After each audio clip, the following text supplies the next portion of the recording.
ഈശോയുടെ സ്വർഗാരോഹണ സമയത്ത് മത്തായിയുടെ സുവിശേഷം 28-ാം അധ്യായത്തിൽ കർത്താവ് വ്യക്തമായിട്ട് 18-ാം വാക്യത്തിൽ വ്യക്തമായിട്ട് ശിഷ്യന്മാരോട് പറയുകയാണ്, നിങ്ങൾ ലോകമെങ്ങും പോയി എല്ലാവരെയും ശിഷ്യപ്പെടുത്തുവിൻ, പിതാവിൻ്റെയും പുത്രൻ്റെയും പരിശുദ്ധാത്മാവിൻ്റെയും നാമത്തിൽ ജ്ഞാനസ്നാനം നൽകുവിൻ.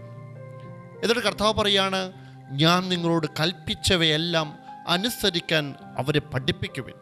ഒരു വലിയ ദൗത്യം. കർത്താവ് ആകെ ഒരേ ഒരു ദൗത്യമേ അപ്പസ്തോലന്മാരെ സഭയെ ഭരമേൽപ്പിക്കുന്നുള്ളൂ. അത് കർത്താവിൻ്റെ സാക്ഷികളായിട്ട് കർത്താവിനെക്കുറിച്ച് ലോകം മുഴുവൻ നടന്ന് പറയുവാനായിട്ടുള്ള ഒരു വലിയ ദൗത്യം. നമുക്ക് അപ്പോസ്തല പ്രവർത്തനങ്ങളിലും ഇത് തന്നെ കാണാം. 1-ാം അധ്യായം 8-ാം വാക്യത്തിൽ ഈശോ പറയുകയാണ്, പരിശുദ്ധാത്മാവ് നിങ്ങളുടെ മേൽ വന്നു കഴിയുമ്പോൾ നിങ്ങൾ ശക്തി പ്രാപിക്കും.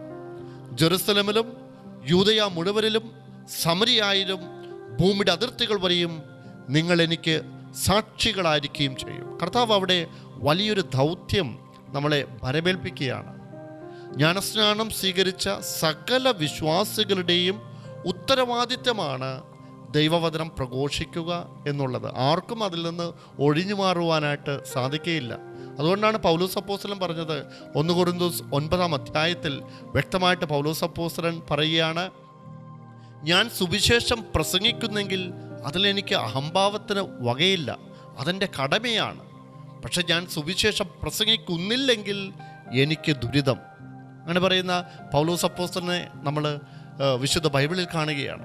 അപ്പോൾ ജ്ഞാനസ്നാനം സ്വീകരിച്ച നമ്മുടെ എല്ലാവരെയും ദൈവം ഭരമേൽപ്പിച്ചിരിക്കുന്ന ഒരു വലിയ ഉത്തരവാദിത്തമാണ് ദൈവവചനം പ്രഘോഷിക്കുക എന്നുള്ള വലിയ ദൗത്യം.